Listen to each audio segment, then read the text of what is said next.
So I'm very tired. I have gotten like no sleep the past few days because I have been working on like a lot of schoolwork the past few weeks, and I need content to upload, and I have multiple videos in the making, but I haven't uploaded in a while. So enjoy my English project while everything else takes time to edit. Okay. All right. So my topic, adoption, cuz it's a thing.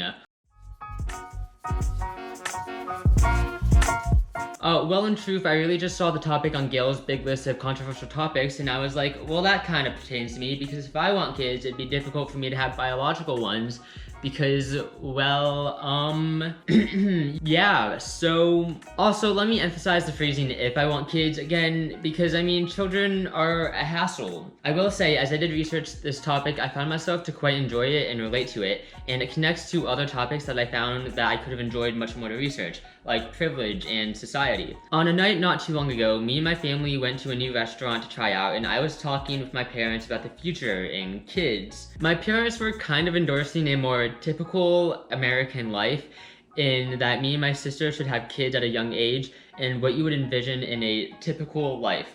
I jokingly, but also kind of not jokingly, said things like, what if I wanted to not have kids? Or what if I live my life and then adopt kids when I'm in my late 30s or 40s and adopt a teenager? And basically, what they said in response was that you need to have kids to feel fulfilled in life, and adopting teenagers isn't a good idea because their mentality and development is already set. All of that to me is honestly quite scary.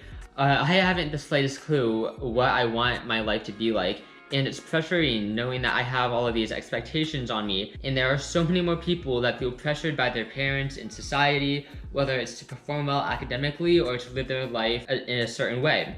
So I took an Instagram poll a few days ago. The first question was, do you feel societal pressure to live your life a certain way? And out of 126 total votes, 71% said yes. Do you feel parental pressure to live your life in a certain way? 75% said yes. Are you scared of living up to society's expectations? 77% said yes again. Would you want to live your life in a non-traditional way? 53% said yes. Do you feel like you would be letting down your parents or other if you didn't live up to their expectations? 127 people voted on this poll and 79% said yes. Bottom line is, society has so many pressures and expectations on our youth, and we need to do better at making everyone feel comfortable and safe, and we should let people live how they want to live. Adding on to the comment about adopting teens, there are about 440,000 kids in the foster care system with a growing demand over supply. About 30,000 will age out of the foster care system, many without graduating high school and going on to experience homelessness or poverty and all the problems along with that. There are so many teens that need help in adoptive care and need a family to help guide them through life. For this research, I read a lot of autobiographies from people who were adopted, and a general consensus that I gathered was that being adopted does make people feel less privileged and insecure in society because they feel like being adopted is seen as a negative. Being adopted is also just a strain on their life in general, from the fact of having to explain your family situation to facing the judgment of what people assume about your life. But in a blatant sense,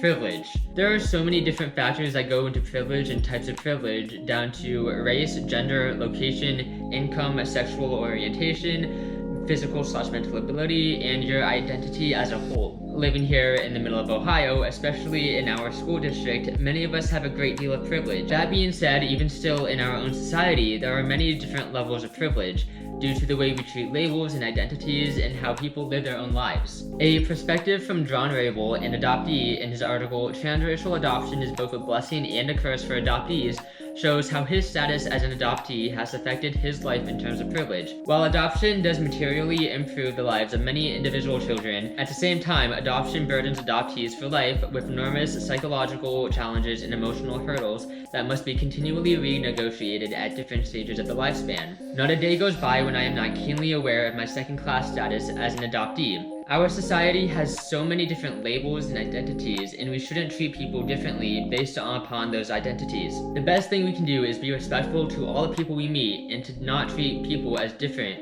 based on what you think you know about them. Just the way some types of people treat others is simply unrespectful and narrow-minded. We should be more aware of and appreciate the great lives and opportunities we've been given, and to focus on and give hatred to others is pointless. Why put an effort judging someone you don't know when that effort could be used into bettering your own life? The mere fact that adoptees have to feel insecure about their identity to the judgment of others, as well as other minorities and groups of people, is still insane. And then there's a situation with culture and ethnicity in adoption. There's a controversy on whether or not adopting a kid of a separate race is good or bad for a child. Most of the controversy stems from the fact that people believe that a parent may not be able to completely understand what a child feels or what they go through when they are of different races. To give a very blunt example, a white parent may not be able to experience the feelings their child experiences pertaining to the way they're treated differently in society, and having to explain that they're adopted and the fact that their parents are of a different race, or that a child may not exactly fit in